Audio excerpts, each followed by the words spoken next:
Alrighty, so we're about a few minutes early, but just gonna open up the space and open up the stream so everyone can join and start to listen in on our next topic today. And of course, we'll discuss a couple other things afterwards.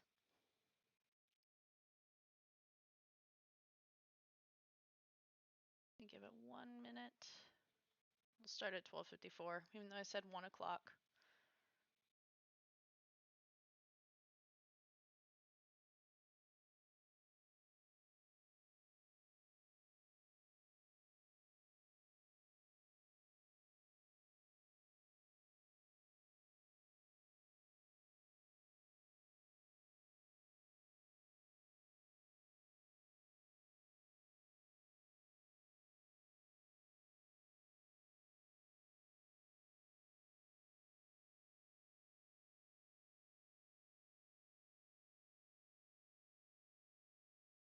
Alrighty, so I see someone's joined. We're gonna give it another few seconds. And then we're going to get started on our subject. All right, 12:54, here we go. So, welcome back to PM Corner, PM Peeps. We're today going to talk about nuclear bunkers of history today. Now, I know this is not the usual streaming time that I do. I had a few things going on this week, so I had to push it to today. And I know I had tweeted that would be at 4 o'clock, but, I got some things that had changed and are a little bit more of a priority today. So, we're going to start now in the middle of the day. So enjoy having this in the middle of the day.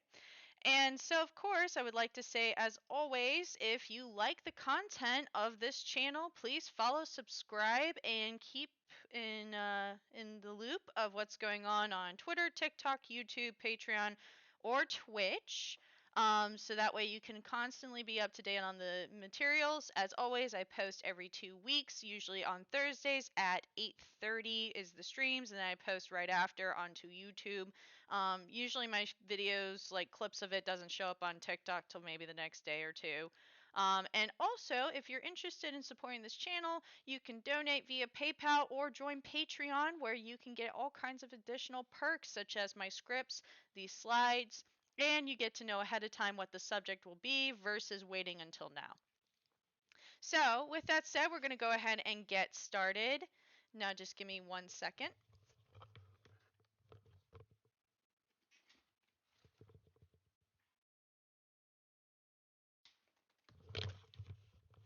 Never mind, people. That was just a random little bell ringing right there. So, before we begin, I know you're probably wondering, well, wait a minute, we got a PMP moment here, but we were talking about nuclear bunkers. Yes. So the thing is that this is a great moment to talk about risk management as a whole. Because when we talked about the Manhattan Project, and we'll summarize that in the intro before we talk about the 3 bunkers, we have to understand that we need to be able to manage our projects appropriately. Now, of course, like the PM triangle, the scope, cost, and schedule, which are very important in the planning phase to thoroughly estimate, thoroughly analyze, and understand prior to the executing phase of your project, risk management also falls in the same category. So, with risk management, we have these processes in place where we do planning of the risk management, identifying, performing quantitative and qualitative analysis, risk response planning, and then, of course, after we've done all that, we implement the risk response if the risk were to occur, and we then monitor the risk even if they haven't occurred and if they've occurred. So, quickly, I'm just going to go through. So, plan risk management is saying, how am I going to identify, plan, monitor, control, and respond to risks throughout the life cycle of my project? And that's where you write out in the documentation how you're going to do so. It falls into your project management plan, which I know we've briefly talked about, and you can kind of go back to my very first stream where I talked about these concepts in a little bit more detail. But basically, that's what you're going to do with the plan risk management process. You're just writing out how you're going to approach the situation, basically.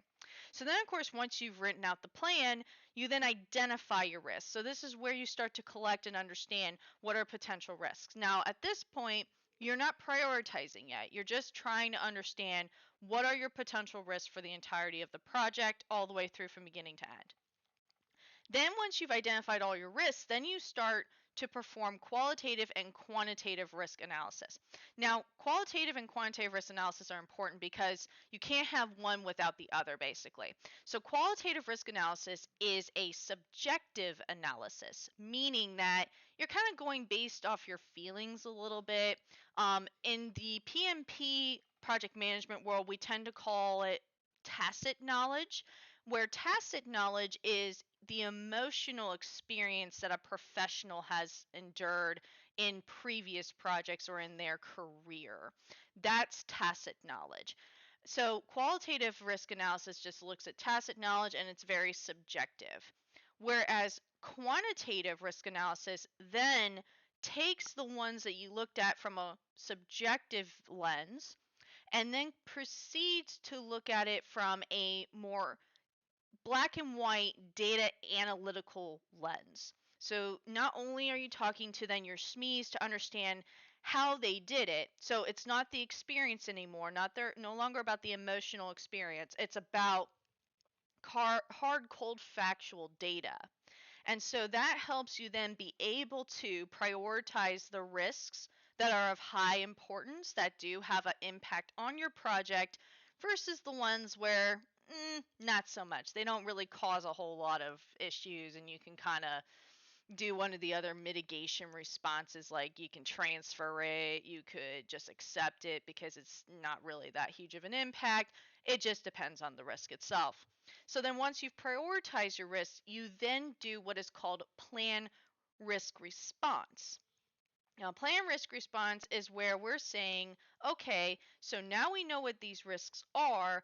What are we going to do to mitigate them if and when they were to occur? Now, you're hearing me say if and when because it's one of those situations where it could happen or it could not happen.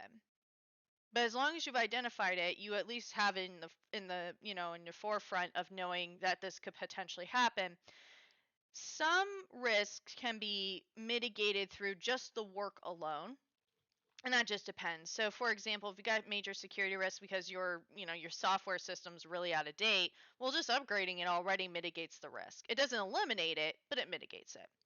Same thing too with other risks outside of course, software development. And then, of course, once you've planned the responses of how you're going to address it, which also means you set aside contingency reserves for those risks because you got to set aside time and money for them if and when they were to occur.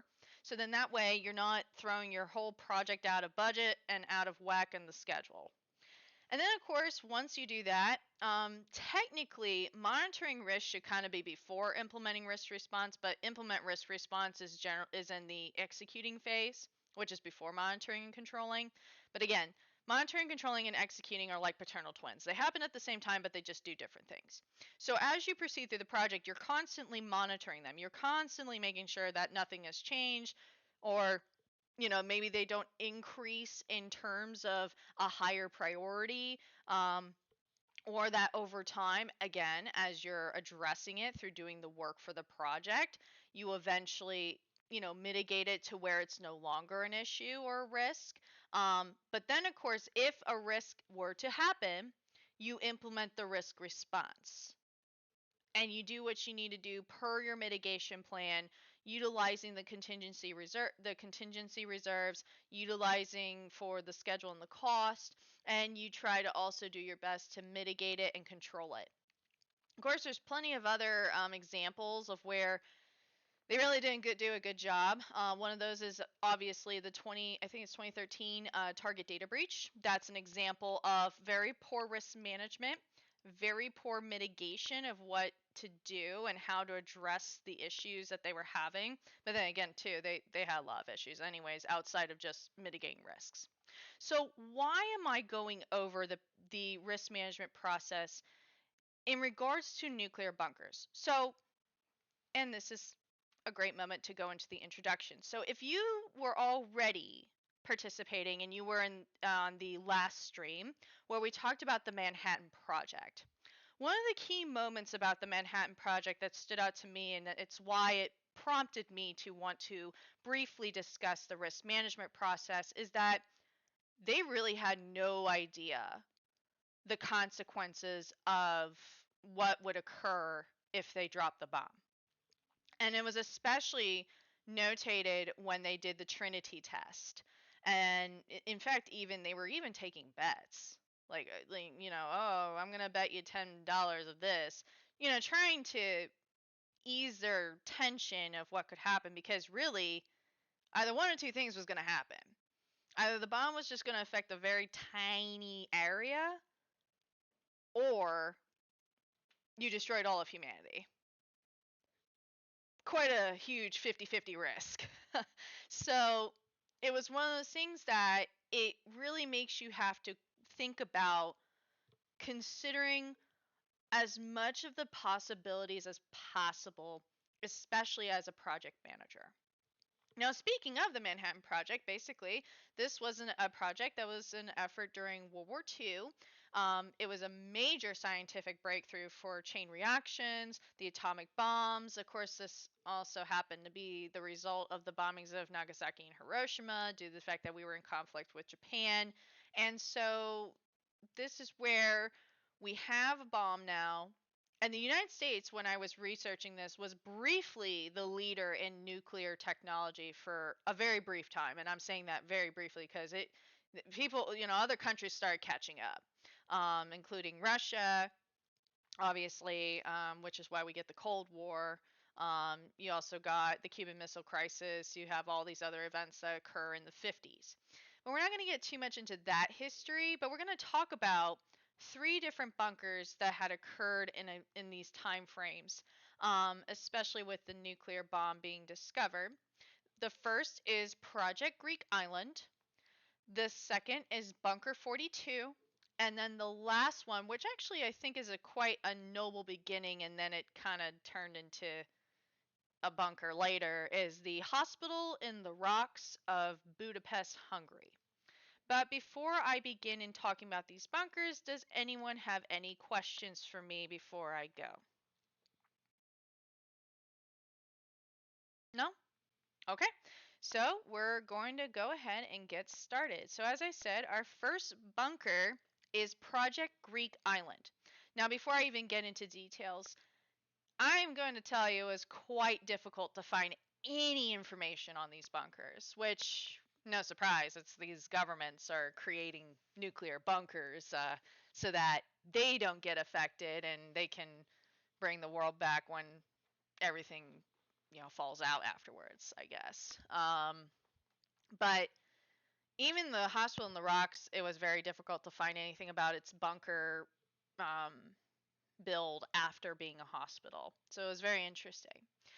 But nonetheless, so Project Greek Island is located in White Sulphur Springs, West Virginia. It's in the Greenbrier Hotel. If you were to Google this particular bunker, it goes under either Project Greek Island, or it's also known as the Greenbrier Bunker.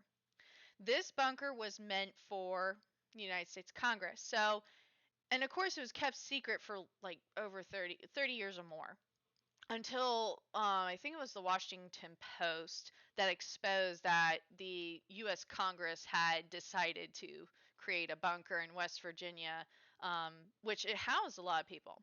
So, according to one source, atomic power defined politics, aesthetics, and culture during the height of the Cold War in the 1950s. So, of course, it also mentions the whole Nagasaki Hiroshima Second World War because of Project Manhattan, the Manhattan Project. So countries across the world engaged in an arms race to counter the potentially of unrestrained devastation caused by the nuclear blasts. And in 1949, the American monopoly on nuclear armaments was broken by the Soviet Union's development of their own atomic bomb. So as I said, we were briefly, ahead of the game, ahead of the curve. And then, as I said, Russia came in as the next one. With nuclear weapons in the hands of the two great powers that emerged from the Allied victory, a stalemate was created where both sides craved weapons that they so desperately hoped they would not have to use. Almost immediately after the world had reigned victorious over fascism, it became increasingly likely that the nuclear capable nations were setting the stage for an era of mutually assured destruction. But humanity would not die quietly. Instead, many planned to survive potential nuclear explosions by going down into quiet below ground nuclear shelters.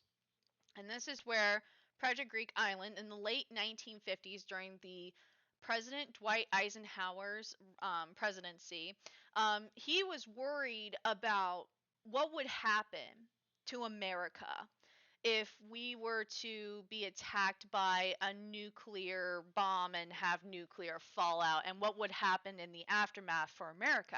As you see, he's doing kind of some risk analysis there. So in the 1950s sometime, U.S. government approached the Greenbrier Resort, that's located in West Virginia, in seeking assistance in creating a secret emergency location to house the U.S. Congress. And then in 1958, government workers broke ground for Project Greek Island. So, of course, you see these pictures. It's now a museum, but we'll get into that in a little bit.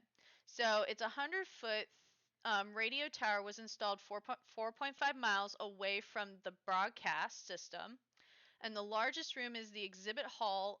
It's 89 by 186 feet, or 27 by 57 meters, beneath a ceiling nearly 20 feet high and supported by 18 support columns.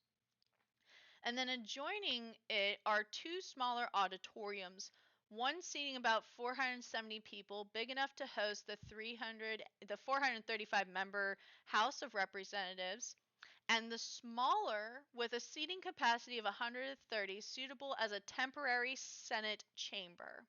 The exhibit hall itself could be used for joint sessions of Congress. The facility had a 6-month supply of food, periodically refreshed. So, of course, if you could think of, I think maybe in the early 2000s, if you were watching like A&E TV or whichever, off, not the cuff, but those channels that just do really weird shows. There was a time I remember they were talking about people who had bunkers, and they were, how they were prepping for like the end of the world and what they would do.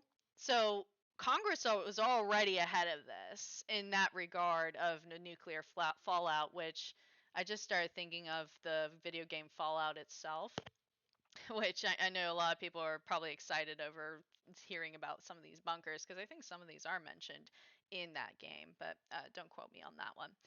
In addition, it says behind a 3-foot thick concrete walls is a space about the size of a Walmart. The air intake system is so intricate it was meant to filter out radiation, that it creates a vacuum like effect when you walk in. Wind howls around you and sucks all the doors shut. The sleeping quarters included rows of metal bunk beds.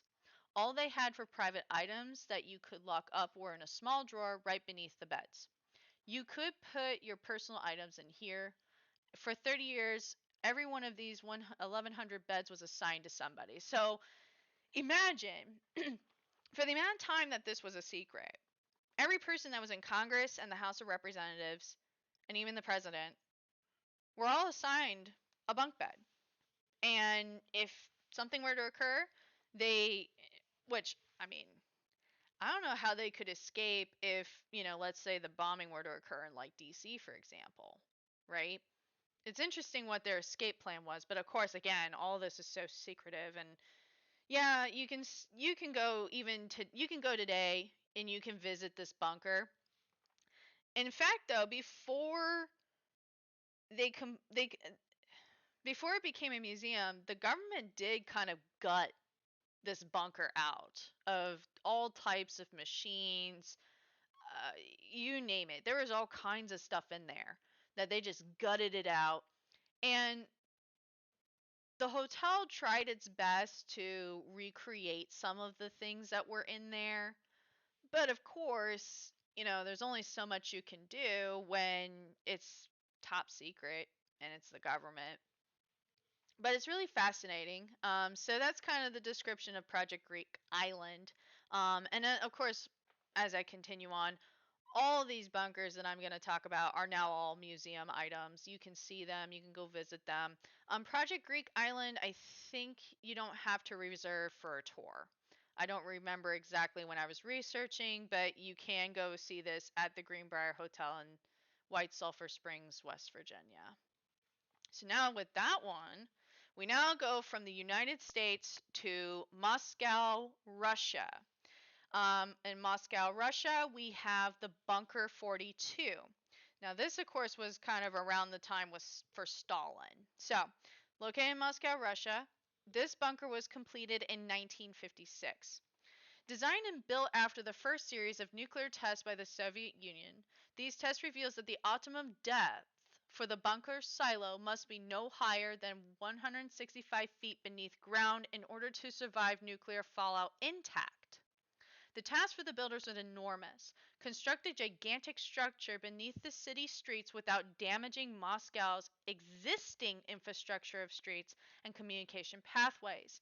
To do so would alert the public and innumerable unknown spies to the existence of the bunker, thereby rendering the entire top secret, again, top secret project, useless. And this was something that was interesting when researching about Bunker 42.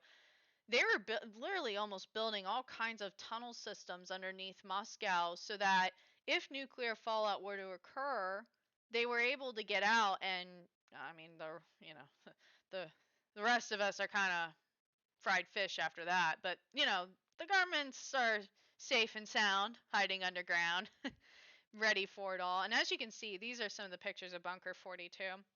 Even the previous slide had pictures of Project Greek Island, the Greenbrier bunker. And it's interesting because this table is like a huge thing that Stalin wanted to have, from what I remember researching. But it's interesting because this one had even less information than the Greenbrier bunker. So it's very difficult to find anything about this one. But basically the fact that they kind of had an idea of how deep it needed to be was very interesting. Additionally, strategically located inside a hill at, I can't pronounce that Russian name, so sorry, can't really pronounce that. Tagansky. Tagansky. If I butcher that, I'm sorry. District due to its proximity to the Kremlin, allowing quick access to the bunker for Stalin and the premier tier of government officials within the USSR.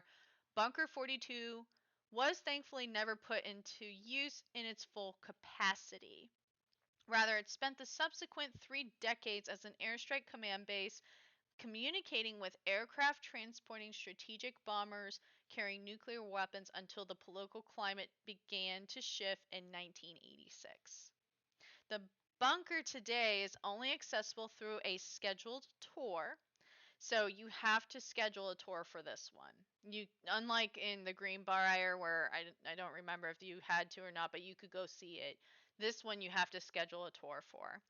And to find this bunker, according to Atlas Obscura, you gotta look for a 3-story yellow house with a green gate and a red star. And that's where Bunker 42 lives as a museum to this day. Yeah, it's interesting that they really did a test to figure out how deep you needed to go. Let me look back at my notes here. I don't think they mentioned how deep it was. Yeah. Okay. So even for the Greenbrier bunker, there wasn't a mention of how deep they had to go. So that's very fascinating. They figured that out. But of course, it is what it is. It's kind of fascinating that our own governments are already thinking ahead, and it's almost like the rest of us are kind of left for the dust. Now, before I continue on into the hospital in the Rock, and I think this is going to be a pretty short stream, so pardon me on that. But do you have any questions for me in regards to Bunker 42 or the Greenbrier bunker? No? Okay, so now we have our last one, which I think is a really interesting story for the next one. So this one is called The Hospital in the Rocks. Don't ask me to pronounce the name in Hungarian because I don't know how to speak Hungarian. Sorry, just not that talented there. But the location's in Budapest, Hungary, and it's built in a 10-kilometer or 6-mile long natural cave system underneath the Buda Castle district. So these people didn't really have to do a whole lot of digging or, crazy construction to get this bunker set up. But it was pretty interesting that they used something natural that was already there. But the course, this first started off as a hospital. So the construction of the hospital in the rocks began in 1939, and by 1944, the emergency surgical center was completed. And that's according to the Wikipedia that I found. So, of course, they started using the cave system during World War II, and the halls and tunnels were used as for refugees just because there was a lot going on, a lot of turmoil and so forth. And in 1941, the mayor of Budapest ordered the construction of a first aid place, which was resistant against bombing, and the caves under the castle seemed to be a logical choice. The hospital in Rock opened in February of 1944, containing 3 wards and one modern operating theater, which is true. So in the pictures as I was researching this, they showed some pictures of the theater, but most of this was about the surgical rooms that they had and pretty much it being a medical facility. Although later it becoming a bunker was very interesting, and again very limited on information in that regard, um, because again governments are using this as a way to hide from nuclear attack. So, of course, in 1944 through 1945, during the siege of Budapest, the hospital handled the wounded and the dead. So they were doing a lot of, a lot of medical things, helping people hide and protect them all throughout the Second World War. One of the things they did is that they would send out bodies at night so that they could be buried in bomb craters. And what was also interesting, a little tidbit here, is that it was one of the most advanced hospitals of its time with the state of the art surgical equipment it had. And if you were to Google the hospital in the rocks, you would see a lot of pictures about the surgical rooms. And in fact, even this one shows like one of the rooms. But a lot of their displays was more about the surgical equipment that they had at the time and what it looked like, um, where people were located for the hospital and so forth, which was really cool. Um, but of course, being a bunker as well is pretty interesting because during 1946 through 1957, after the siege, the hospital was only used once more in 1956 in response to the uprising against the Soviet rule. After that, the hospital functioned as a prison for a short period of time before being repurposed as a nuclear bunker. But one dedicated to keeping 200 doctors and nurses safe and available to treat the wounded. So while they were having all these issues with the Soviet Union, not only were they keeping prisoners, but again, it's a hospital, so they were using it to help people and take care of people. Nobody ever took up residence in the bunker except for a caretaker and his wife, because of this the hospital museum now has a collection of anti-radiation kits as well as some Soviet spying equipment on display, which is also interesting. And it was mentioned very briefly about this person who kind of took care of the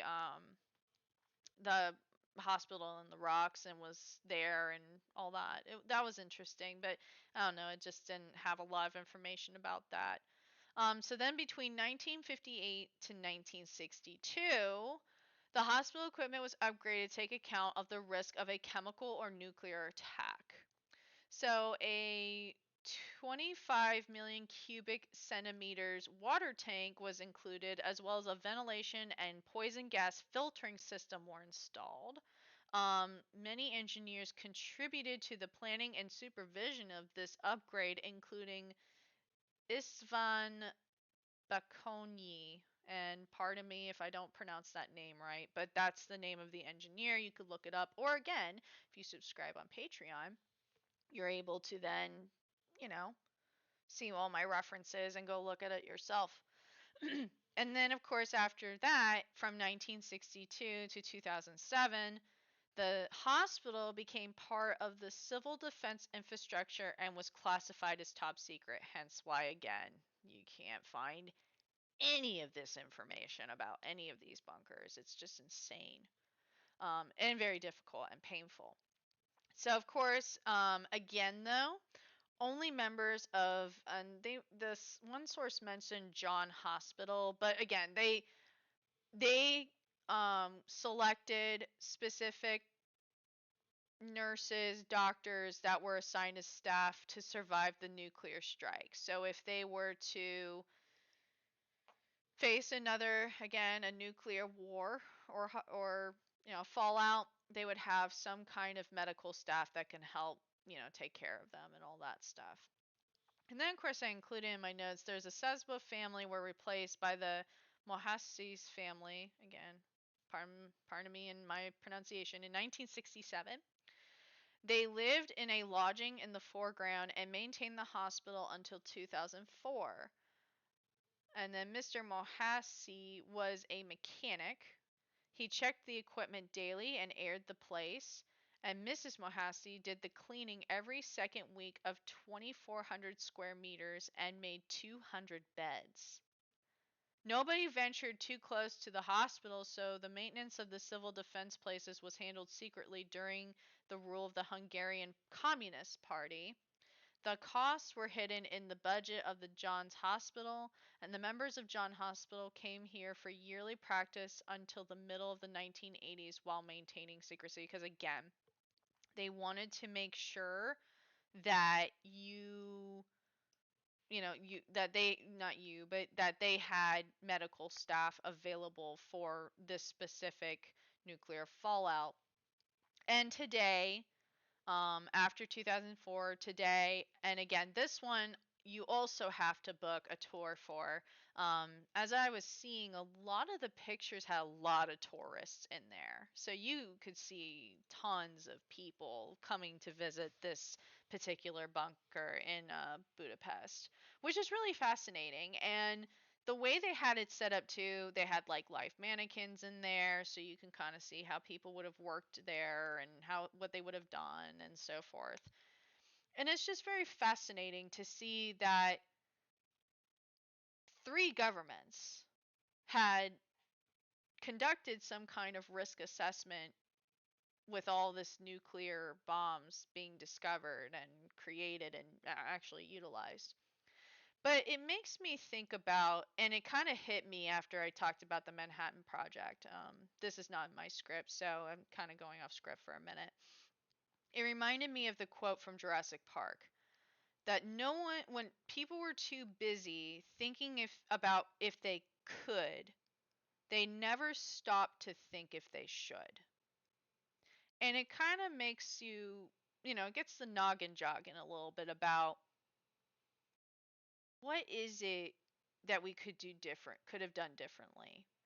And I know nuclear, energy does have its purpose. I know there's some benefits to it, but it also just seems that the risk is just too great.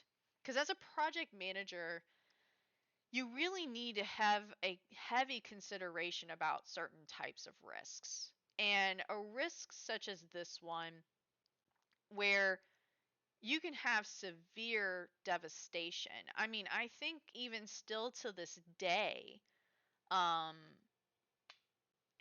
you still have no livability at Nagasaki and Hiroshima from what I remember. I haven't really checked that to really know that, so don't completely quote me on that. I would like to know if someone will just let me know.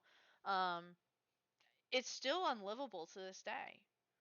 And you have to kind of sit and ponder, is that a real risk that we want to take as a society? And yes, we get these great benefits, but the devastation it causes is far greater. And never mind the devastation, just imagine having survived it. And then you sit there and you're like, okay, well, I've survived it, but now what? I remember also reading about what you have to do with nuclear devastation. So if you survive, you have to hide behind concrete for like 48 hours. Because it's not just only the devastation of the blast, it's the nuclear fallout after that. And so you got to hide for 48 hours before you can even venture outside. And it does have a severe effect on people's bodies. Whether it's immediate or not, that part I don't know because, again, I haven't really researched that. But you have to kind of wonder, is this really a worthwhile risk or not?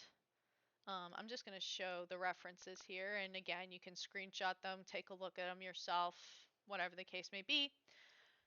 But as a PM or a future PM or thinking about being a PM, I want you to walk away with this thought. Every risk that you don't analyze thoroughly could be bigger than you could ever imagine, or it could be really small. It just depends.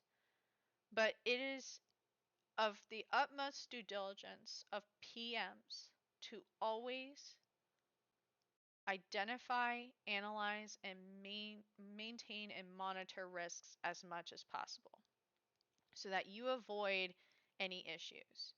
I mean, look at some of the previous streams. So, not the Manhattan Project, because we were obviously talking about that, but look at, for example, the Challenger space shuttle incident. If they had done proper risk mitigation and risk management instead of cutting corners, those people that died would be here today. They would be here today. They would not have had a death like that. But because of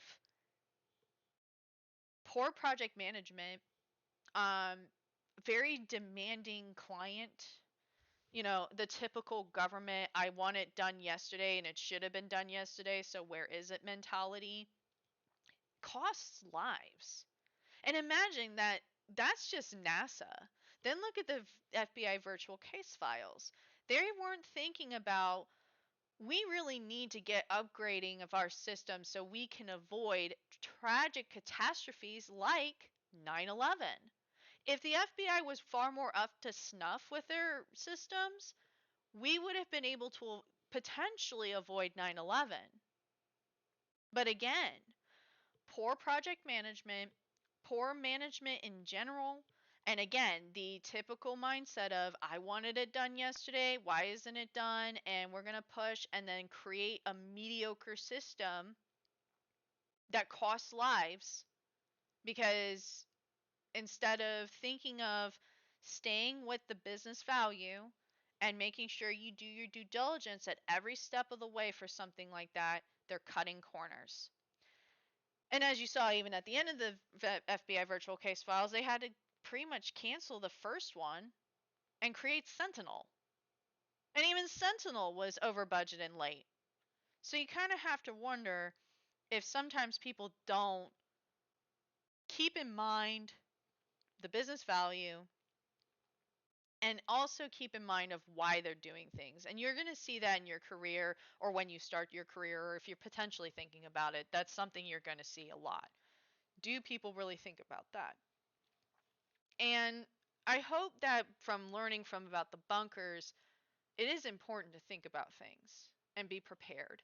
Now, I'm not saying go out and get crazy about nuclear fallout or whatever, or zombie apocalypses or anything of that, crazy subjects. But just always be diligent in your efforts. And I'm going to end my rant there. And I'm going to open the floor. Does anyone have any questions on the stream or on Twitter Space?